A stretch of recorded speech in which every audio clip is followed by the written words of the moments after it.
C'est une œuvre que j'ai lue il y a longtemps, dans un premier contact qui n'était pas forcément simple. Ce n'est pas une œuvre qui s'est donnée directement. Je connaissais les traditions plus lyriques, les traditions aussi sonores, et cette poésie érudite, cette poésie pensante me parlait, mais je n'arrivais pas forcément d'emblée à entrer en elle. La poésie didactique a illuminé des choses que je ne comprenais absolument pas. Mais bon, j'ai lu beaucoup Recension. J'ai oublié ce que j'ai lu d'ailleurs et je pourrais le relire. C'est comme si je ne l'avais pas lu, donc ça mériterait sans doute d'être relu. Mais là, de toute façon, j'avais choisi de parler dedans de la nature et d'élégier parce que c'était mes préférés.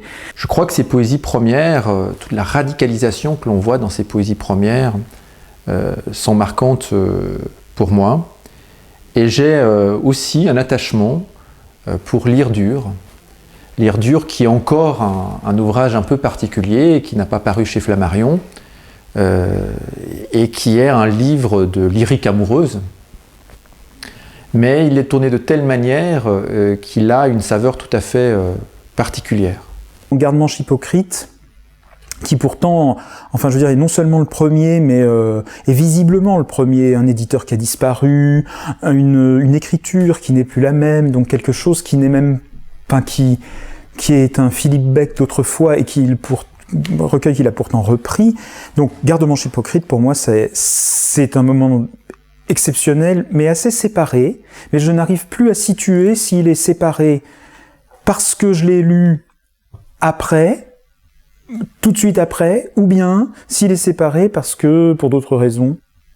Cette dynamique de ce qui reste de me semble à la fois essentielle pour le travail de Philippe Beck et aussi fondamentale pour notre époque. C'est-à-dire que nous sommes l'époque de ce qui reste, et il reste beaucoup, mais nous sommes bien sur ce reste. Et à partir de ce reste, nous reconstruisons, nous rebâtissons, nous recomposons donc un ensemble pour éviter la pure fragmentation qui est finalement un anéantissement aussi.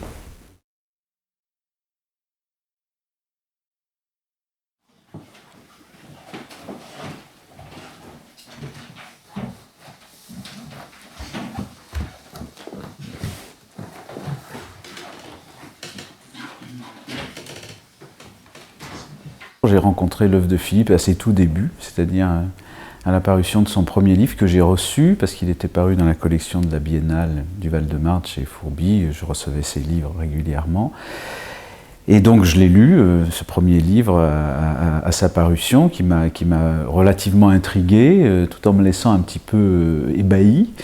Et puis, en fait, j'ai rencontré Philippe en personne, si je puis dire, très peu de temps après, l'année suivante. Et depuis lors, le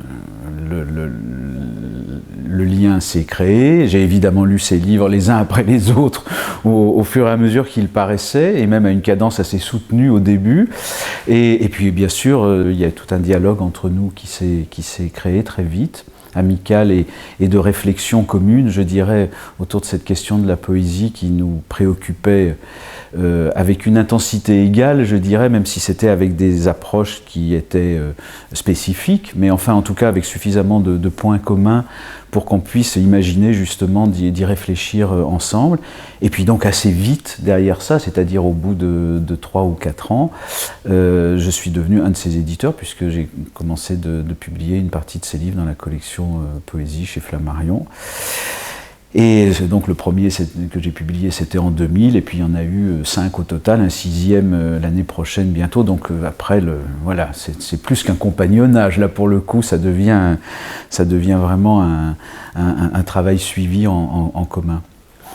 Le poème qui me touche le plus, c'est un poème dont j'ai parlé dans ma communication, c'est le poème David Holler, c'est-à-dire le poème sur le transport des corps dans le four crématoire. C'est vraiment celui qui m'a touché le plus et qui ensuite m'a fait lire et relire constamment les textes de Philippe Beck. J'ai été un lecteur progressif, en fait, et j'ai essayé dans l'intervention de voir à quel moment il y a une bascule possible de l'antipathie vers la sympathie, même si l'antipathie doit être conservée parce qu'elle est précieuse. Finalement, c'est quelque chose qui fait effet. Et donc voilà, j'ai essayé de parler à cet endroit de bascule possible. Bascule étant le mouvement aussi de la vague. C'est à l'occasion de la lecture d'un livre de Christian Prigent, Salut les anciens, salut les modernes, où il saluait exactement l'œuvre de Philippe Beck. J'ai acheté donc Poésie didactique à l'occasion. Et moi, je suis rentré au Brésil et tout ça, et c'est un livre qui me regardait. Et je l'ai fait lire aux étudiants de passages comme ça, mais d'une manière très libre. Moi, c'est le livre donc dans de la nature de Philippe Beck qui m'a donné le mouvement, et on a travaillé sur un opéra qui s'appelle Pastoral. On a travaillé pendant 1 an ou 2. L'opéra a été créé en 2006, au mois de mai 2006, et ensuite a été repris en 2009 au Châtelet. C'était à Paris, c'était une autre production. C'était tout à fait une autre production. Dernière mode familiale. Dernière mode familiale qui est à la fois un épisode d'expérience poétique, de lecture, et un espèce d'objet transitionnel amical, puisque j'ai rencontré Philippe au moment de la sortie de ce livre, enfin à peine avant. Et c'est un livre très très cher à mes yeux, pour ce qu'il dit dans la rigueur de l'exercice critique, notamment lié à Mallarmé, mais aussi parce que il ferme quelque chose et il ouvre avec beaucoup de préhension, ou en tout cas de fermeté à être dans la vie, et en l'occurrence la vie de la famille comme communauté. Alors, le titre initial était Poétique de l'antipathie, une lecture de Philippe Beck, et en fait, au cours de l'été, en précisant un peu le champ de mon intervention, j'ai amplifié le titre qui s'appelle dorénavant Poétique de l'antipathie ou une sympathie pour les vagues. Poésie première, donc ça c'est le titre d'un recueil de Philippe. Poésie et politique. Disons qu'il n'y a pas véritablement de titre définitif, mais j'avais appelé ça Physique du poème, et je resterai sur cette spontanéité. Avec Philippe Beck, une traversée éditoriale. D'abord, c'est une pensée qui danse, de l'expérience du sens chez Philippe Beck. Par silence inquiet, je comprends déjà ce silence comme cette impossibilité de figer déjà l'expérience du sens, parce qu'en figeant justement le sens, on se débarrasse du son, n'est-ce pas? On se débarrasse du son avec le sens. Et c'est ça, c'est-à-dire écouter, entendre le poème, ce serait justement laisser de côté sa matérialité sonore qui cesse de nous inquiéter en quelque sorte. Donc le silence inquiet commence par là, n'est-ce pas?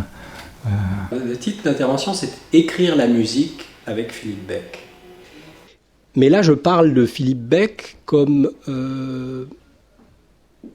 mélomane, enfin comme quelqu'un qui écoute de la musique, qui s'en préoccupe et qui pense avec la musique. Non seulement avec la musique du poème, mais avec la musique avant le poème ou hors du poème. Ruban. Ruban et pan de nuit, ruban irrité de colère, à midi, ou mots sombres des sourcils, dans le poids de l'air, quand midi est en feu, jour permet cendre, astrée, est-ce un ruban? Jour, midi. Donc ces derniers mots, évidemment, je les reprends, c'est-à-dire ils ne sont pas dans le texte de Philippe Beck. C'est typiquement une chose qu'un musicien va faire pour créer une résonance dans le texte. Ce que le lecteur fera lui-même quand il lit, il pourra relire un mot, mais quand on le met en musique, c'est nous-mêmes qui allons créer ce rythme. Si je vais y arriver.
Écrire une petite pièce spécialement pour Philippe qui sera créée ce soir.